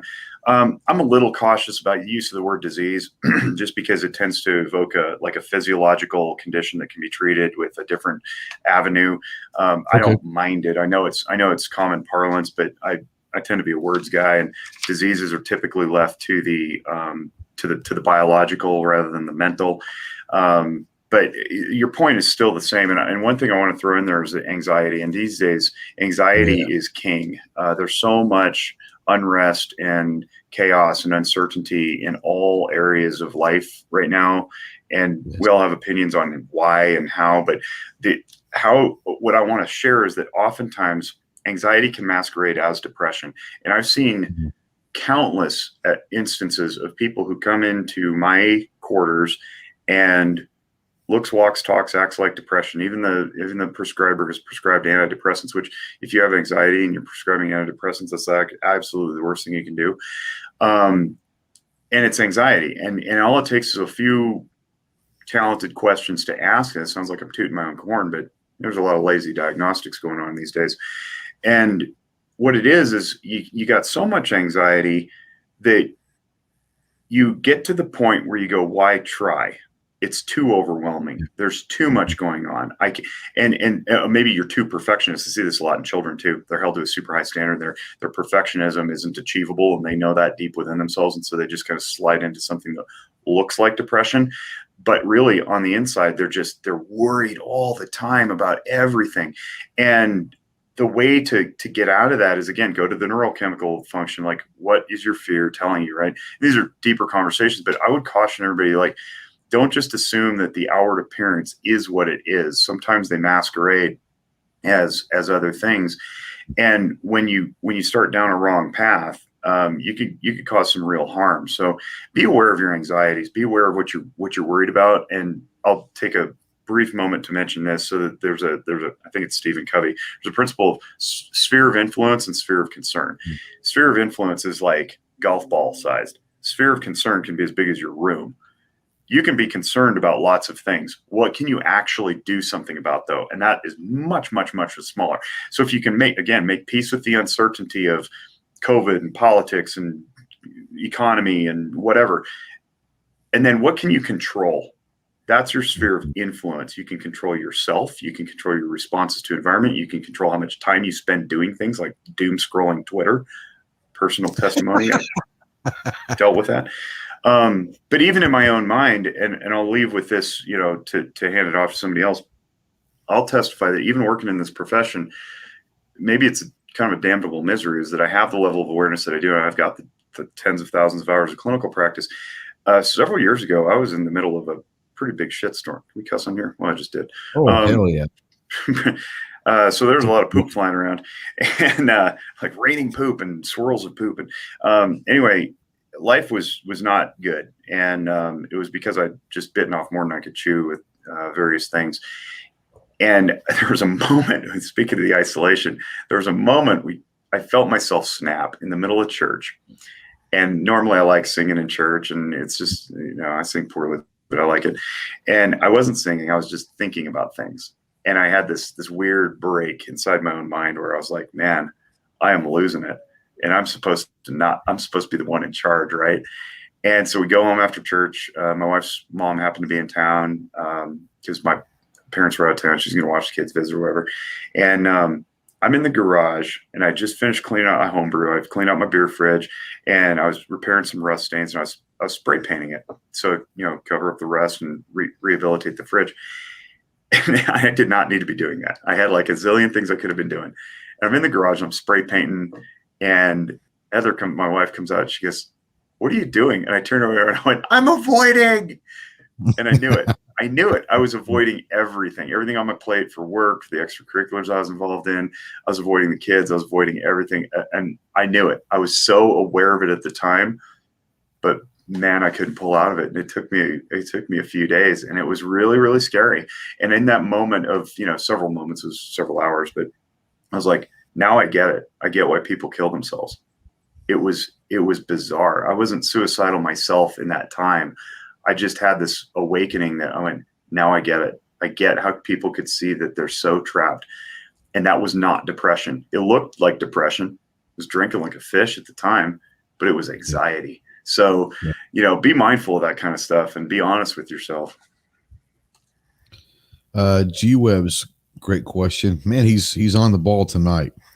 Mental health includes physical injury too, correct? A baseline brain mental testing to see where your mental health is at now can be useful if after an injury you see them different. I know they do this when it comes down to like head injuries, concussions. They have a concussion baseline in sports and all that. What about the idea of a mental health baseline? Is there a way you think that people could utilize this? Yes, we do them all the time. But I think it's tough to get that before and after, right? Because you want to know that when you've got your before, it's accurate and there's nothing else swirling in your life that could otherwise skew the baseline. And then, afterward, when do you test, right? So we could do a controlled experiment. Somebody deploys, somebody comes back. You can kind of evaluate that, I suppose. But with specific regard to a head injury, a traumatic brain injury, something that's structural and organic, I think it's wise to just be aware of it. I have a very good friend who had a TBI back when he was 24 years old. We're 43, 42 now. And he crashed his motorcycle. And still to this day, he's got anger impulse issues. Now he's aware of them and he controls them, to Chris's point earlier about, mastering the demons, not eradicating them. Rob's learned how to cover that. And I've had him on my own podcast before, and he talks openly about this. It's a very, very cool story. He almost died, but it's with him still. And he knows it, and he's learned how to get it under control. He is very fortunate. Some people don't understanding, a series of concussions, CTE, that kind of thing, sports, contact sports especially. So yes, absolutely. But here's where I want to go with this. The less obvious ones, you didn't fall down a series of steps and hit your head a bunch of times, and it's like, oh, obviously your brain's scrambled, right? I'm talking people who have chronic ailments that whether or not they can point to them is immaterial. The point is they're living in pain. I'm currently living in pain because I got some scoliosis in my back from playing sports my whole life, knee problems. And that can really foul your mood, man. Like when you're constantly in pain. And then what do? Painkillers, except no. So yeah, man.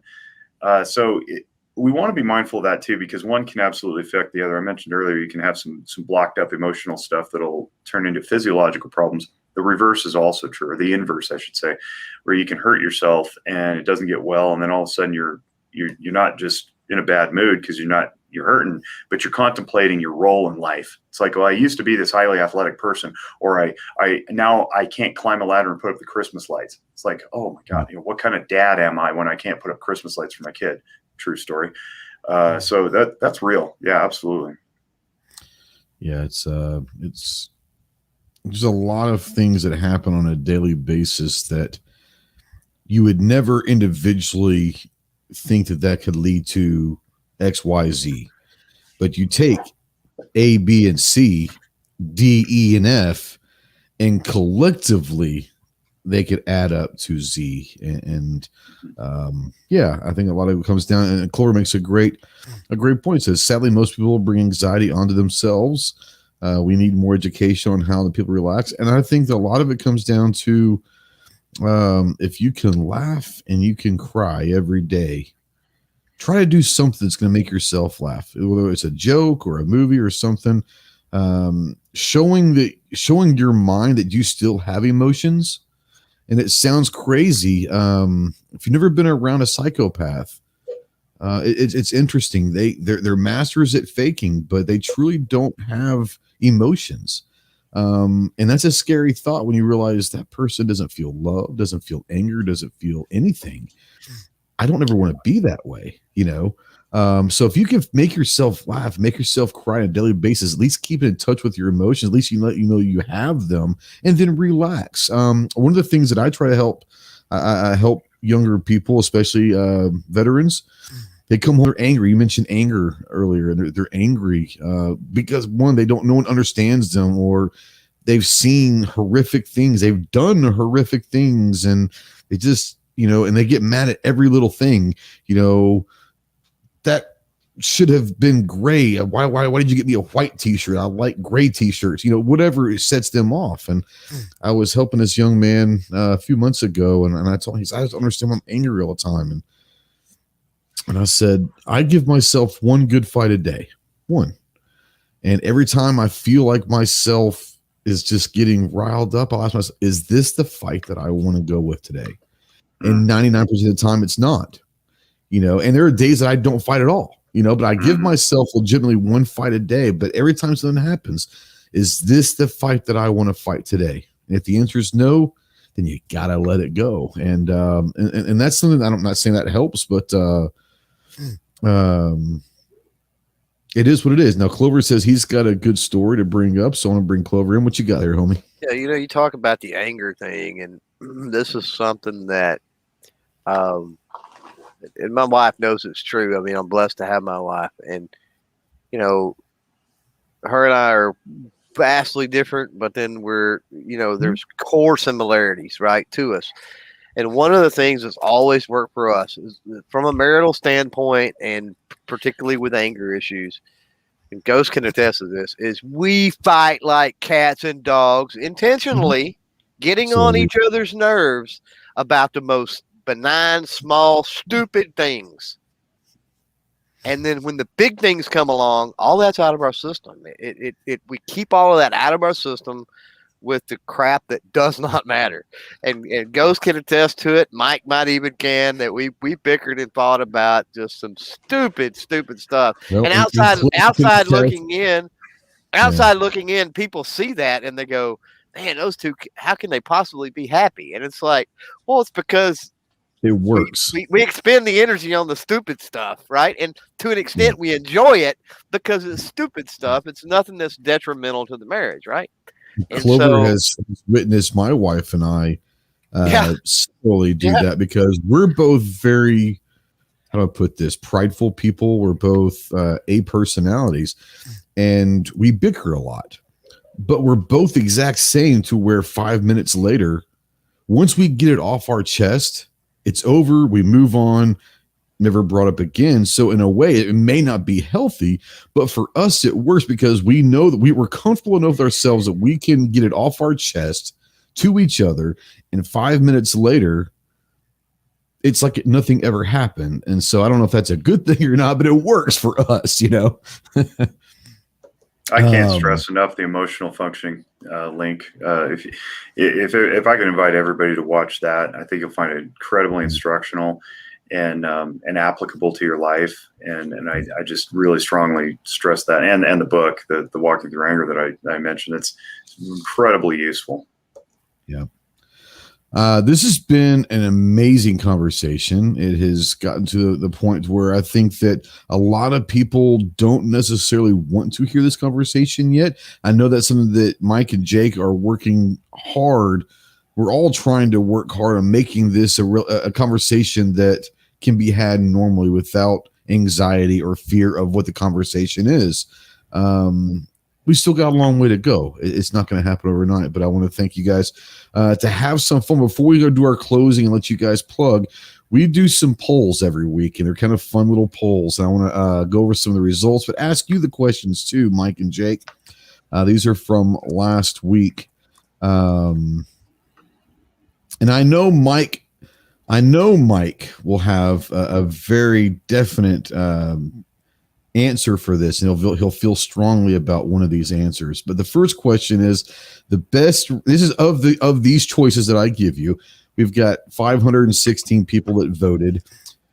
Best rap group of the 80s. Your choices: Run DMC, Beasties, NWA, Public Enemy, or other. Tell us who you would choose. Best rap group of the 80s, Mike. Oh, I think you got to go with NWA. I think, yeah. Jake, do you have a best rap group? You're a little younger than us, but you and Clover are about the same age, so you probably are.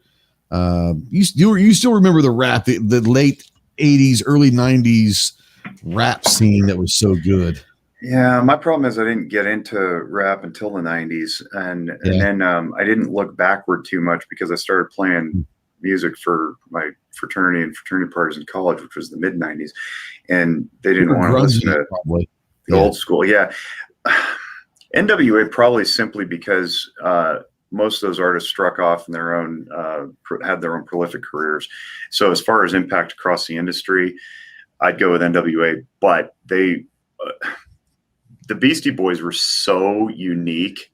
They were. I hesitate to call them the original boy band, but it was just nobody had ever seen that before. Anti-boy band for sure, but they were. And it was hard. No one had heard of rapping guitars. Yeah, that's you look exactly at Ice-T, you take Ice-T, and Ice-T will tell you, I never would have come up with Cop Killer or anything that made him famous if it wasn't for Beasties. Yep. That's just the way it was. I remember my first rap album that I ever bought was Too Short. I don't know if you ever remember Too Short or not, but Too Short was my first rap album. And then obviously we had NWA floating around when we were in middle school and all that. We couldn't buy it, but everyone's older brother had, Straight Outta Compton, or you had the Beastie Boys. I mean, I think that I would say NWA. I think they're the most influential. I think they changed the rap game. But probably my favorite is Beasties for sure. Clover, which one do you like of those, or do you have another one you want to bring up? The Run DMC.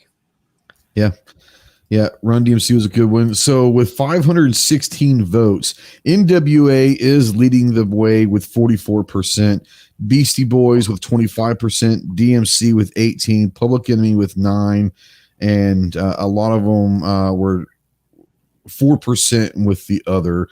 You had a lot of different ones. Grandmaster Flash. You had they were talking. I mean, they started, but you had people talking about all sorts of people that were good. But Blondie. Can we throw Blondie in there? You know, technically with Raptor, I think that I mean, she did rap a little bit.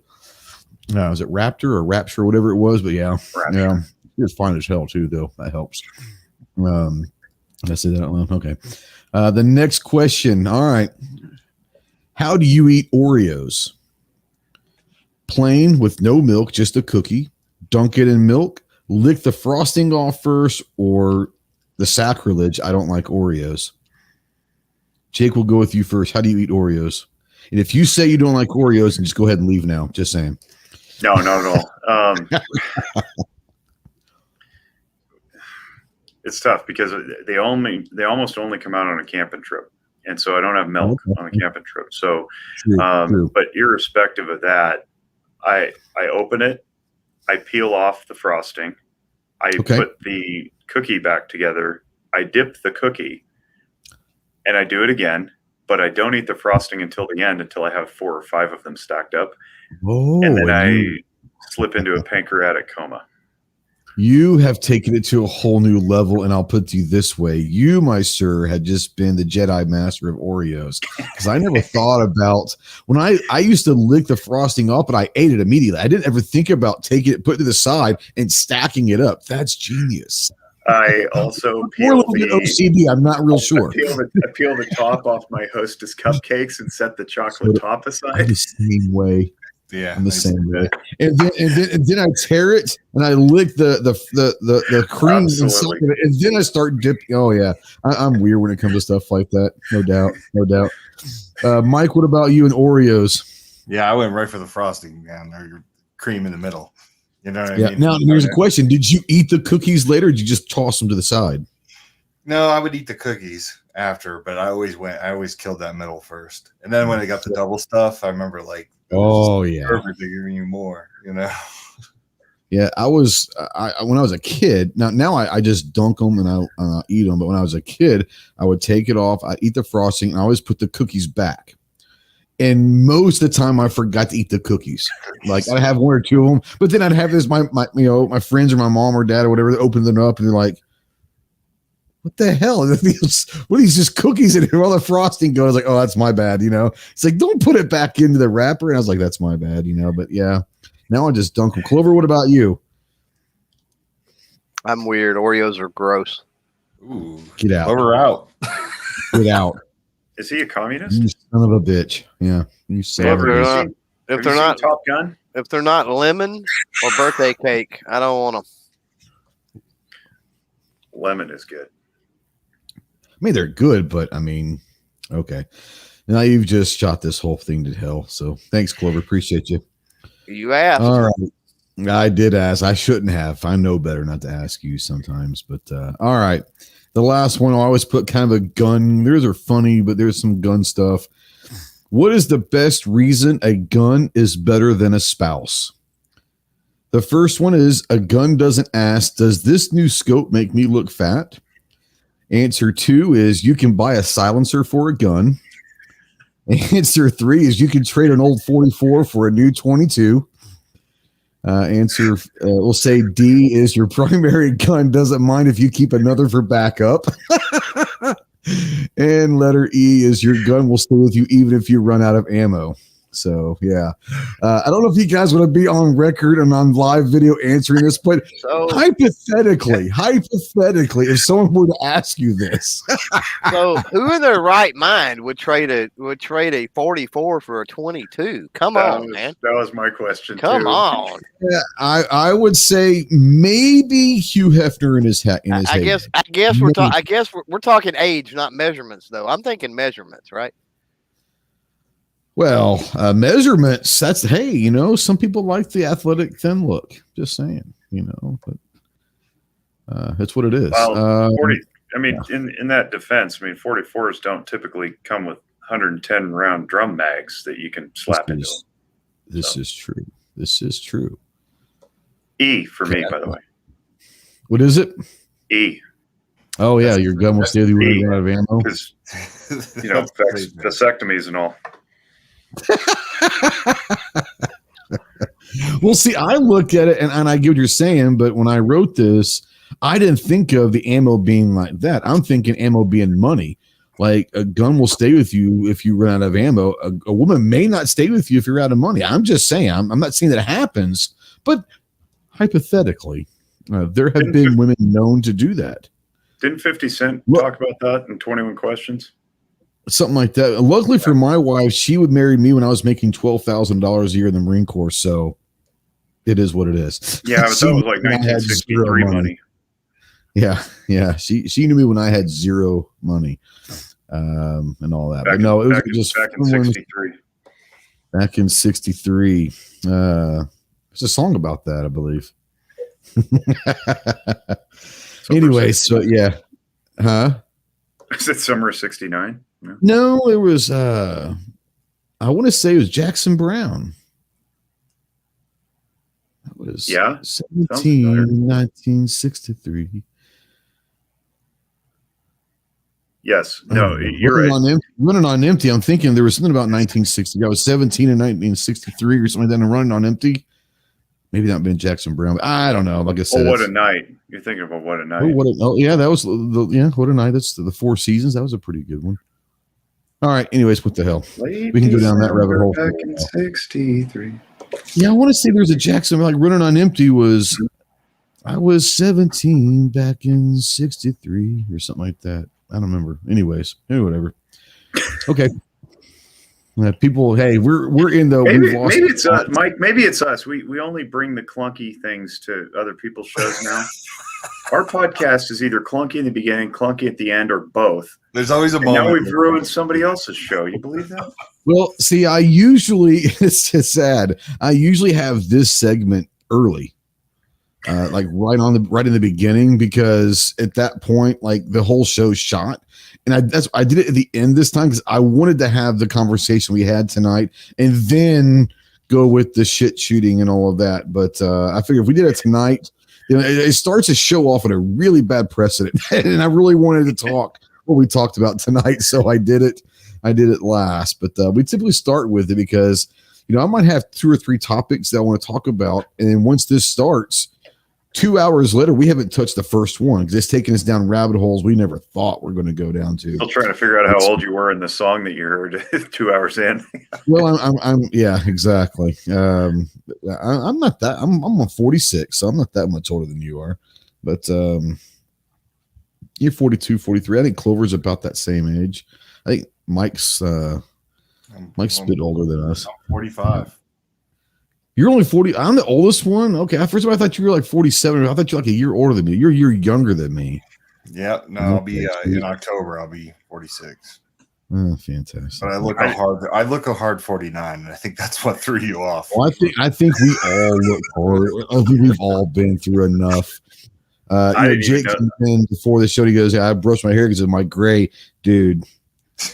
Well, I mean, really? I didn't even know they made people that old. Look at that. You look like Doc Brown. Seriously, I look like the Backstreet Boys in freaking like 30 years later. Like he used to be blonde, now he's gray. Hey, it is what it is. Backstreet's back. All right. Don't forget to frost your tips. Well, they're frosted naturally. They are definitely frosted naturally. Good Lord. Oh shit. All right. Say it's larger than life. It is larger than life.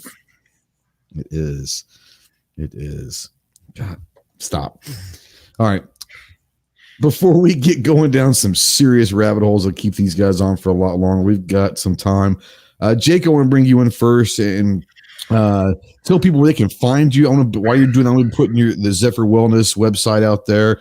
Tell people where they can find you, different projects that you're working on that people need to probably go and check out. First of all, thanks for coming on, buddy. I really appreciate it. No, my pleasure. I love sharing this stuff, and I'm always, humbled that people listen. Seriously, it's cool. So I'm on Twitter at Jake Wisk, JakeWisk, and Instagram, but that's a kind of private account. You just see my family and stuff on there. and then zephyrwellness.org. I already sent out that thing. I have the podcast called Noggin Notes. We have the podcast Guns Mental Health, and you know, I don't know what else you want to say. We're working on a lot. I just like what I do. I had an interesting question asked me a couple of years ago on somebody else's podcast. This gal asked, with all the stuff you do, what do you do for fun? And I was like, that's weird. Like, here's how I answered. It totally caught me off guard. I was on my heels. I said, you know, it's all enjoyable because the only chore that I see is actually my paperwork. I hate doing log notes, but everything else, all the community endeavors, all the boards that I sit on, all the, you know, philanthropies and whatnot, I'd be doing it anyway. In podcasts, YouTube channel. Zephyr Wellness does have a YouTube channel, by the way. There's one guy on it. It's me, but we got a YouTube channel. And I'd be doing it anyway. I'm just blessed enough to have my salary generated by my employees, so I can do things like this. And I think that's my drive, is to not waste the opportunity to go make change and help people. So I invite everybody to kind of maybe look through life through that lens, because it was something that caught me pretty square in the eyes, and realized, man, I really enjoy all this stuff. None of it's a chore. I choose it all. So if you find yourself doing stuff in your life that you don't choose, maybe reevaluate it and, you know, replace it with something you do enjoy. And so thanks for having me. Yeah, I think that there's something that probably a lot of people heard, some variation of it. You know, when you're growing up, if you do something you love, you never work a day in your life. And I think that's something that is absolutely true. I want to bring Clover in here. Clove, thanks for coming on, but I know you've been feeling a little under the weather, but appreciate you coming on. Do you have anything that you want to kind of talk about, or any final questions that you want to bring up? No, man, I'm good. It's been a great conversation. Yes. What are some of the projects that you've been working on, and where can people find you? Oh, people can't find me anywhere. I've been out of stock for months and months and months, brother. Mm-hmm. So I hate their luck. Sorry. You missed your opportunity, folks. You're a little sour right now. Maybe. Dropped a video today. Let's see what kind of love I get. I'll mention that. That's good enough. We'll see if they're smart enough to go find it. Clovertac.com. If you want to find anything, it's pretty simple. Clovertac. Come on, just spoon feed it to him. Ghost loves y'all. Ghost loves y'all. Spoon feed you everything. Take care of my homies. Hey, I got a lot of people out there that are like me. They're not the sharpest crayon in the box. You got to help them a little bit, but I love them. Thanks for coming on, brother. Mike, man, what an awesome journey the last few years have been for you. Hectic, stressful, sometimes annoying, I'm sure. But Gil, tell people what they can find you, any projects that you think, you know, coming up, or stuff that you want to see happen. Let them know where they can find it, and I'll be putting out the website and all that while you're talking. Okay, yeah, you can find me online. You can find the organization online at Walk the Talk US on Twitter, Instagram, Facebook. I'm on there as Michael Sadini, at Michael_Sadini. I will be at the Solutionary Summit, the second annual Solutionary Summit that Maj Toure from Black Guns Matter. They're having me back. I will be presenting. So if anyone's in the Miami area this weekend, stop into that. Definitely come say hi. And then besides that, we're just going to be doing Walk the Talk America things, man. We got a little college run coming up, and going to continue to do what we do. Most of the stuff we do is behind the scenes, and keep fighting for the 2A and getting rid of the damn stigma that comes with firearms and mental health. So, absolutely. Well, thank you both for doing what you guys do. I don't know if anyone will ever know all the stuff you guys are doing behind the scenes that people won't know about, but I know some of the stuff y'all are working on, and I appreciate you guys. But yeah, keep up the good work. We're anything we can do to help out, support you. Anyone out there watching, more importantly, listening, we get a lot more listens and podcasts than we do in the video side. So if you're out there in the podcast world, check out zephyrwellness.org. It's ZEPHYRWELLNESS.org. Links will be in the description. And check out walkthetalkamerica.org. Even if you don't think that you have any issues, arm yourself with knowledge. Arm yourself with knowledge that could help the next person that does need help be able to not just identify, but to help them. If you're out there and you need help, please, like I said before, call me, text me, email me. You do have a lot of brothers and sisters out there that are willing to help, and the world is a much better place with you in it. In that, we will say good night. Thank you for watching live, everyone out there. Thank you for watching in replay. If you're watching replay or listening in podcast form, the conversation doesn't have to stop. You'll utilize that comment section. If you have any questions for Mike or Jake or Clover or myself, put them in there. We will make sure they get answered. Talk to these people. There are real people that are actually able and willing to talk to you, have a conversation. So if you're out there and you need help, suicide hotline, 1-800-273-8255. 1-800-273-8255. If you're a veteran, press 1. We'll see you soon. Stay out there. Stay frosty. Stay strong. Stay alive. Semper Fi.